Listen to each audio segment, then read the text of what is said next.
दुनिया भर में भगवान शिव के अनगिनत धाम हैं, जिनमें से हर एक की अपनी अलग महिमा है, जहां हर पत्थर में एक कहानी छुपी है और साक्षात भोलेनाथ का निवास है। आज हम जिस दिव्य धाम की बात करने जा रहे हैं, वह न सिर्फ 12 ज्योतिर्लिंगों में से एक है, बल्कि यह भक्तों के लिए आस्था, शक्ति और आशीर्वाद का अटूट स्रोत भी है।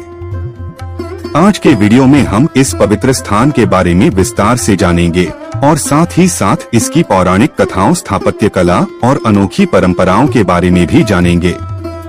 मैं बात कर रहा हूँ पशुपतिनाथ मंदिर की, जिसे न केवल नेपाल बल्कि पूरे विश्व में पवित्र और रहस्यमय माना जाता है। नेपाल का पशुपतिनाथ मंदिर, यह केवल एक मंदिर नहीं बल्कि हिंदू धर्म के सबसे पवित्र तीर्थ स्थलों में से एक माना जाता है। तो चलिए वीडियो शुरू करते हैं। और हाँ, आपने अभी तक हमारी चैनल को सब्सक्राइब नहीं किया है तो सब्सक्राइब जरूर कर लीजिए, ताकि ऐसी और भी रहस्यमयी इतिहास के वीडियो मिस ना हो।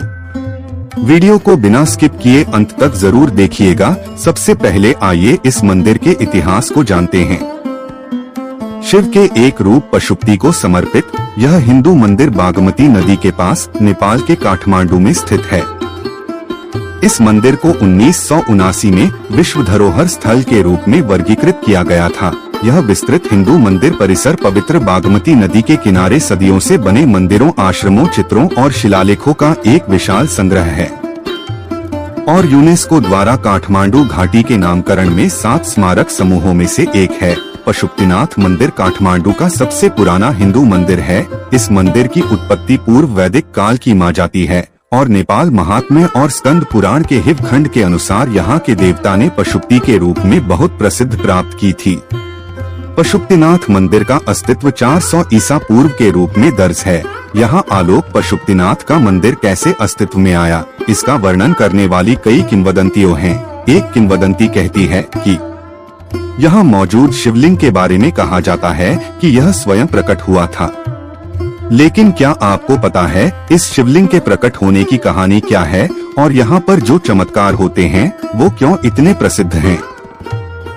शिव और पार्वती ने बागमती नदी के पूर्वी तट पर जंगल में मृग का रूप धारण किया था। बाद में देवताओं ने उन्हें रोककर उनके एक सींग को पकड़ लिया, जिससे उन्हें अपना दिव्य रूप फिर से धारण करना पड़ा। तब से यहाँ टूटे सींग को ही लिंग के रूप में पूजा जाता था। लेकिन समय के साथ इसे दफना दिया गया और खो दिया गया। फिर सदियों बाद एक चरवाहे ने अपनी एक गाय को दूध से धरती को नहला हुए पाया और उस स्थान पर खुदाई करने के बाद उसे पशुपतिनाथ का दिव्य लिंग मिला।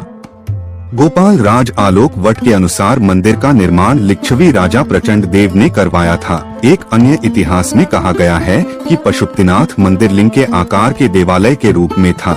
इससे पहले सुखदेव ने इस स्थान पर पशुपतिनाथ का 5 मंजिला मंदिर बनवाया था। समय बीतने के साथ मंदिर की मरम्मत और जीर्णोद्धार की आवश्यकता पड़ी। इस मंदिर का पुनर्निर्माण शिवदेव नामक एक मध्ययुगीन राजा ने 1099 से 1126 ईस्वी में करवाया था। फिर अनंत मल्ला ने इसमें एक छत जोड़कर इसका जीर्णोद्धार किया था। 2 मंजिला मंदिर के चारों ओर और भी मंदिर बनाए गए हैं, जिनमें 14वीं शताब्दी के राम मंदिर के साथ वैष्णव मंदिर परिसर और 11वीं शताब्दी की पांडुलिपि में उल्लिखित गुहेश्वरा शामिल हैं। मंदिर के वर्तमान स्वरूप का जीर्णोद्धार 1692 ईस्वी में किया गया था। पशुपतिनाथ का मुख्य मंदिर परिसर और गर्भगृह अछूता रह गया, लेकिन परिसर की कुछ बाहरी इमारतें अप्रैल 2015 के नेपाल भूकंप में क्षतिग्रस्त हो गयी। हमारे वेदों में भगवान शिव के 8 नाम बताए गए हैं, जिससे यह बात स्पष्ट होता है कि भगवान आशुतोष शिव से पंच तत्व की उत्पत्ति के स्रोत पंचवक्र त्रिनेत्र ही हैं।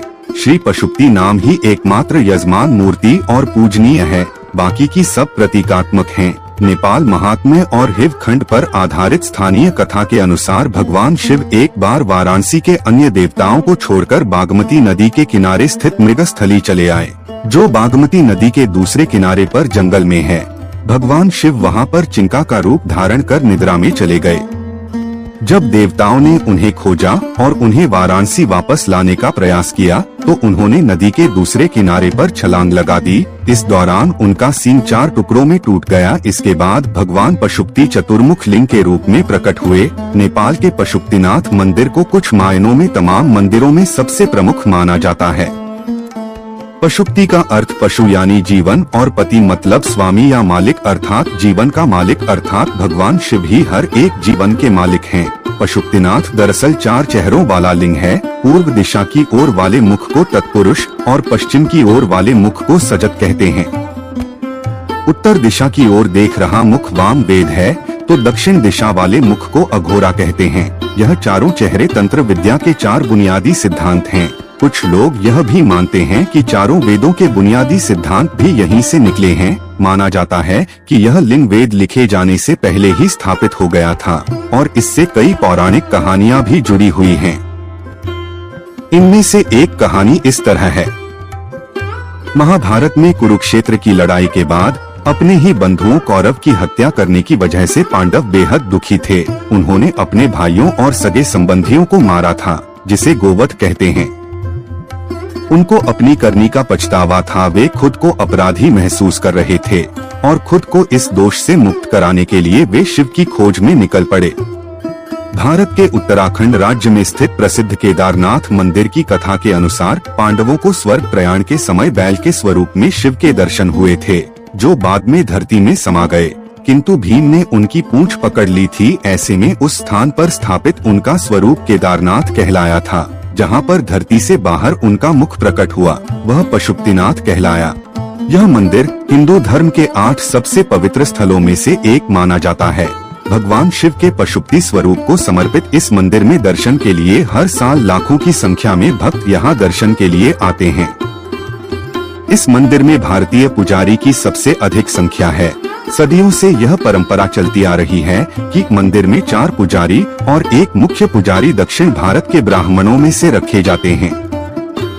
पशुपतिनाथ मंदिर को 12 ज्योतिर्लिंगों में से एक और केदारनाथ धाम का आधा भाग माना जाता है, जिस कारण भी इस मंदिर का महत्व और अधिक बढ़ जाता है। इस मंदिर में स्थापित शिवलिंग के 5 मुख के गुण अलग अलग हैं। जो मुख दक्षिण की ओर है उसे अघोर मुख कहा जाता है। पश्चिम के मुख को सदियों जात पूर्व और उत्तर की ओर मुख को तत्पुरुष और अर्धनारीश्वर कहा जाता है। जो मुख ऊपर की ओर है उसे ईशान मुख कहा जाता है। यह निराकार मुख है और यही भगवान पशुपतिनाथ का श्रेष्ठतम मुख है। मंदिर की आध्यात्मिक शक्ति की चर्चा विश्व भर में काफी प्रचलित है। भारत समेत कई देशों से लोग यहाँ आध्यात्मिक शांति की तलाश में आते हैं। अगर आप भी भगवान शिव के दर्शन के अभिलाषी हैं, तो यहाँ साफ और छल रहित दिल से आकर आप शिव के दर्शन कर सकते हैं और मंदिर की महिमा के बारे में आसपास के लोगों से आप काफी कहानियां भी सुन सकते हैं। मंदिर में अगर कोई घंटा आधा घंटा ध्यान करता है तो वह जीव कई प्रकार की समस्याओं से मुक्त भी हो जाता है। इस मंदिर को लेकर मान्यता है कि अगर आपने पशुपतिनाथ मंदिर के दर्शन किए हैं तो पूरा पुण्य पाने के लिए आपको केदारनाथ मंदिर में भी भोले के दर्शन करने जाना पड़ेगा, क्योंकि पशुपतिनाथ में बैल के सर और केदारनाथ में बैल की पीठ के रूप में शिवलिंग की पूजा होती है। पशुपतिनाथ मंदिर के विषय में यह मान्यता है कि जो भी व्यक्ति इस पशुपतिनाथ के दर्शन करता है उसे किसी भी जन्म में पशु योनि प्राप्त नहीं होती। लेकिन साथ ही यह भी माना जाता है कि पशुपतिनाथ के दर्शन करने वाले व्यक्ति को सबसे पहले नंदी के दर्शन नहीं करने चाहिए। अगर ऐसा होता है तो उस व्यक्ति को पशु योनि मिलना तय होता है। पशुपतिनाथ मंदिर के बाहर एक घाट स्थित है जिसे आर्य घाट के नाम से जाना जाता है। पौराणिक काल से ही केवल इसी घाट के पानी को मंदिर के भीतर ले जाए जाने का प्रावधान है। अन्य किसी भी स्थान का जल अंदर लेकर नहीं जा सकते। पशुपतिनाथ का शिवलिंग 4 मुखों वाला है। ऐसा माना जाता है कि यह पारस पत्थर के समान है जो लोहे को भी सोना बना सकता है। इस मंदिर की एक काफी सख्त परंपरा है जिसके अनुसार पशुपतिनाथ मंदिर में आने वाले गैर हिंदू आगंतुकों को बागमती नदी के दूसरे किनारे से बाहर से मंदिर को देखने की अनुमति होती है। नेपाल में भगवान शिव का यह मंदिर विश्व भर में विख्यात है। इसका असाधारण महत्व भारत के अमरनाथ व केदारनाथ से किसी भी प्रकार कम नहीं है। इस अंतर्राष्ट्रीय तीर्थ के दर्शन के लिए भारत के ही नहीं अपितु विदेशों के भी असंख्य यात्री और पर्यटक काठमांडू पहुंचते हैं। इस नगर के चारों ओर पर्वतमालाएं हैं, जिनकी घाटियों में यह नगर अपना पर्वतीय सौंदर्य को बिखेरने के लिए थोड़ी सी भी कंजूसी नहीं करता। मंदिर का शिखर स्वर्ण वर्णी छटा बिखेर रहता है। इसके साथ ही डमरू और त्रिशूल भी प्रमुख है। मंदिर 1 मीटर ऊंचे चबूतरे पर स्थापित है तथा इसके चारों ओर पशुपतिनाथ जी के सामने 4 दरवाजे हैं। दक्षिणी द्वार पर तांबे की परत पर स्वर्ण जल चढ़ाया हुआ है, बाकी 3 पर चांदी की परत है। वहीं इस मंदिर की संरचना चौकोर आकार की है। मंदिर की दोनों छतों के 4 कोनों पर उत्कृष्ट कोटि की कारीगरी से सिंह की आकृति उकेरी गई है। मुख्य मंदिर में भगवान शिव का शिरोभाग है, जिसका पिछला हिस्सा केदारनाथ में है। इस प्रसंग का उल्लेख स्कंद पुराण में भी हुआ है। मंदिर का अधिकतर भाग काष्ठ से निर्मित है। गर्भगृह में पंचमुखी शिवलिंग का विग्रह है, जो और कहीं नहीं है। मंदिर परिसर में अनेक मंदिर हैं, जिनमें पूर्व की ओर गणेश का मंदिर तथा इसके प्रांगण की दक्षिणी दिशा में एक द्वार है, जिसके बाहर 184 शिवलिंग विद्यमान हैं। सन 1934 के बाद पहली बार नेपाल में इतना प्रचंड तीव्रता वाला भूकंप आया, जिसमें 8000 से अधिक मौतें हुई और 2000 से अधिक घायल हो गए। भूकंप के झटके चीन, भारत, बांग्लादेश और पाकिस्तान में भी महसूस किए गए। नेपाल के साथ साथ चीन, भारत और बांग्लादेश में भी लगभग 250 लोगों की मौत हुई। भूकंप की वजह से एवरेस्ट पर्वत पर हिमस्खलन आ गया, जिससे 17 पर्वतारोहियों की मृत्यु हो गई। आज नेपाल भूकंप जिस तरह की प्राकृतिक आपदा से जूझ रहा है, ठीक उसी तरह साल 2013 में उत्तराखंड भयानक बाढ़ से जूझ रहा था। लेकिन जिस तरह उत्तराखंड में आई बाढ़ बाबा भोलेनाथ के केदारनाथ धाम का बाल भी बांका नहीं कर पाई थी, ठीक उसी तरह नेपाल में आया भयानक भूकंप भी भोलेनाथ के पशुपतिनाथ मंदिर का कुछ नहीं बिगाड़ पाया। यह हैरान करने वाली बात है कि बाबा भोलेनाथ के दोनों महत्वपूर्ण धाम इतनी भयानक प्राकृतिक आपदाओं से कैसे बच गए। नेपाल के पशुपतिनाथ मंदिर का पूरी तरह सुरक्षित बच जाना भूकंप के भयानक झटकों ने नेपाल के 80 प्रमुख मंदिरों को लगभग नष्ट कर दिया था। उन्हीं झटकों ने पशुपतिनाथ पर खरोच तक नहीं आई। मंदिर बचने की वजह उसकी दिव्य सामर्थ्य बताई गई है, जिस पर कोई तर्क नहीं किया जा सकता। पशुपतिनाथ मंदिर से जुड़ी कई चमत्कारी घटनाएं आज भी यहां आने वाले श्रद्धालुओं को हैरान करती हैं। उनमें से एक है मंदिर में सालों से जलने वाली अखंड ज्योत। पशुपतिनाथ मंदिर की अखंड ज्योति का विशेष धार्मिक और सांस्कृतिक महत्व है। यह ज्योति एक प्रकार से भगवान शिव की निरंतर उपस्थिति का प्रतीक मानी जाती है और शिव भक्तों के लिए एक अद्भुत स्थान है, जहां लाखों भक्त हर वर्ष पूजा अर्चना के लिए आते हैं। इस अखंड ज्योति का जलना न केवल भगवान शिव के प्रति श्रद्धा का प्रतीक है, बल्कि यह इस बात का भी संकेत है कि ईश्वर की शक्ति कभी समाप्त नहीं होती। यह ज्योति 24 घंटे 365 दिन जलती रहती है और इसका रखरखाव बहुत ही सावधानी से किया जाता है। ऐसा माना जाता है कि यह ज्योति उन भक्तों के लिए एक आत्मिक मार्गदर्शन का कार्य करती है जो शिव की उपासना करते हैं और शांति की तलाश में हैं। यह अखंड ज्योति कभी नहीं बुझती, इसे निरंतर जलता हुआ माना जाता है और इसका जलना भगवान शिव के अनंत और अडिग सत्ता का प्रतीक है। ऐसा माना जाता है कि यह ज्योति न केवल स्थानिक प्रकाश देती है, बल्कि यह शाश्वत और दिव्य ऊर्जा का भी स्रोत है, जो भक्तों के हृदय में शांति और विश्वास उत्पन्न करती है। इस ज्योति के बारे में एक धार्मिक मान्यता है कि यह भगवान शिव के द्वारा प्रत्यक्ष रूप से भेजी जाती है और इसके जलने से मंदिर का संजीवनी शक्ति बनी रहती है। यह एक संकेत है कि भगवान शिव हमेशा अपने भक्तों के साथ होते हैं और उनके जीवन में आशीर्वाद प्रदान करते रहते हैं। जो लोग इस ज्योति के सामने खड़े होकर पूजा करते हैं, वे अपनी आत्मा में शांति और दिव्यता का अनुभव करते हैं। पशुपतिनाथ की अखंड ज्योति का संबंध न केवल धार्मिक आस्थाओं से है, बल्कि यह नेपाल की सांस्कृतिक धरोहर का एक महत्वपूर्ण हिस्सा भी है। यहाँ आने वाले श्रद्धालु इस ज्योति को देखकर महसूस करते हैं कि भगवान शिव का आशीर्वाद उनके जीवन में हमेशा बना रहेगा। इसके अलावा यह ज्योति मंदिर के वातावरण में एक अद्वितीय दिव्यता और शांति का संचार करती है, जो भक्तों को आध्यात्मिक उन्नति की ओर प्रेरित करती है। यह भी कहा जाता है कि अखंड ज्योति को देखकर व्यक्ति के जीवन के सभी संकटों का निवारण होता है और उसकी आत्मा को शांति मिलती है। यह विश्वास है कि भगवान शिव की यह ज्योति अनंत काल तक जलती रहेगी और भक्तों को उनकी दिव्य कृपा प्राप्त होती रहेगी। साथ ही एक और रहस्य है। बागमती नदी, यहाँ की धारा कभी सूखती नहीं, चाहे कितनी भी गर्मी क्यों न हो। बागमती नदी नेपाल की प्रमुख नदियों में से एक है, जो काठमांडू घाटी से होकर बहती है।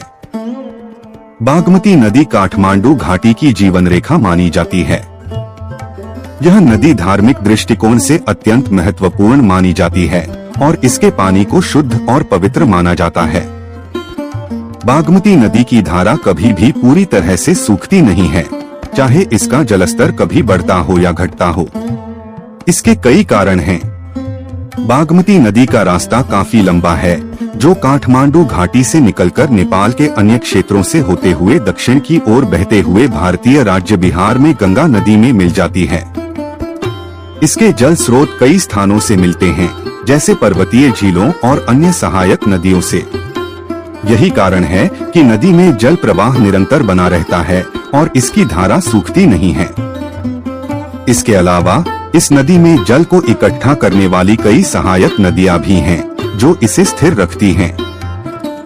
बागमती नदी के किनारे कई ऐतिहासिक और धार्मिक स्थल स्थित हैं, जिनमें से सबसे प्रमुख पशुपतिनाथ मंदिर है।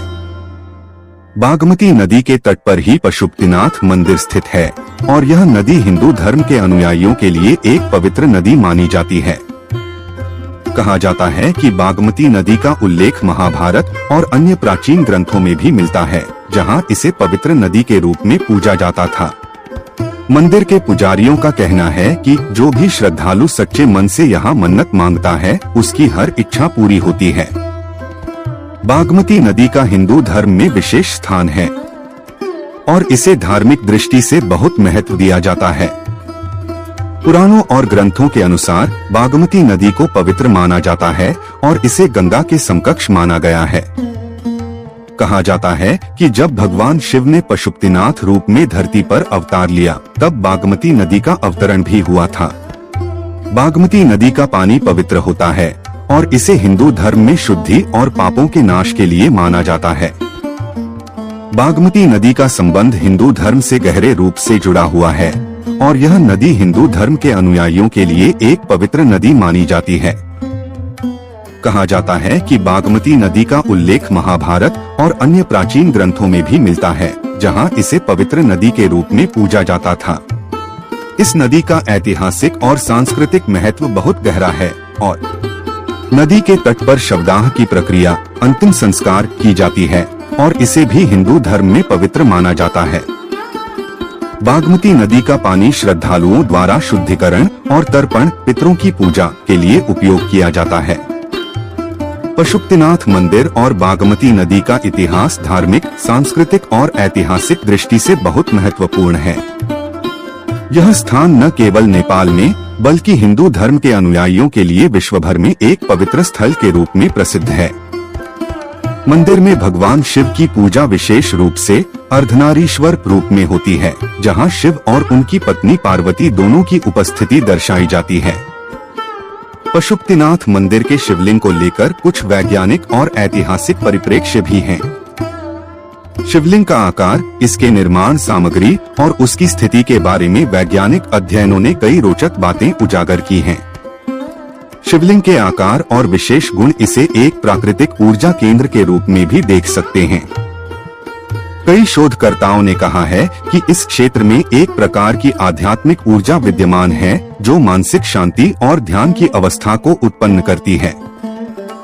मंदिर के आसपास की भौगोलिक संरचना और जलवायु भी इसे एक विशेष ऊर्जा केंद्र बना देती है, जिससे यहाँ की पूजा और ध्यान की स्थिति और भी प्रभावी बनती है। पशुपतिनाथ मंदिर और उसका शिवलिंग न केवल एक धार्मिक स्थल है, बल्कि यह विश्व भर के भक्तों के लिए एक तीर्थ स्थान है, जहां विश्वास, आस्था और मुक्ति का गहरा संबंध है। इसके इतिहास, पौराणिक कथाओं और वैज्ञानिक दृष्टिकोण ने इसे एक अनूठा स्थल बना दिया है। यहाँ पूजा करने से केवल आध्यात्मिक लाभ ही नहीं, बल्कि जीवन के विभिन्न पहलुओं में शांति और संतुलन भी प्राप्त होता है। इस मंदिर में क्षीर अभिषेकम या दूध अर्पित करने पर भक्तों को 54 रुद्राक्ष के साथ पंचमुखी रुद्राक्ष माला दी जाती है और भक्तों द्वारा यह माना जाता है कि भारत के केदारनाथ मंदिर से प्राप्त हुई माला के अन्य 54 रुद्राक्ष मिलकर इस माला को पूर्ण करते हैं। एक माला में 108 रुद्राक्ष बनाना बहुत ही शुभ और भाग्यशाली माना जाता है, जो वास्तव में दोनों मंदिरों के बीच बहुत अनोखा और अद्भुत कनेक्शन है। पशुपतिनाथ मंदिर में सुबह की आरती सुबह 5 बजे से दोपहर 12 बजे तक और शाम की आरती के शाम 5 बजे से 7 बजे तक होती है। भक्त सुबह 400 बजे से शाम 7 बजे तक मंदिर के भीतरी क्षेत्र में प्रवेश कर सकते हैं। मंदिर बंद होने का समय निश्चित नहीं है, इसे मौसम के अनुसार बदला जाता है। नवंबर के दौरान मंदिर शाम 6:30 बजे बंद हो जाता है और वहीं गर्मियों में रात 8 बजे तक इसे बंद किया जाता है। पशुपतिनाथ मंदिर में भक्तों को गर्भगृह में प्रवेश की अनुमति नहीं है। वे गर्भगृह के बाहरी क्षेत्र से ही मंदिर का अवलोकन कर सकते हैं। वहीं सुबह अभिषेक का समय 9 बजे से 11 बजे तक होता है।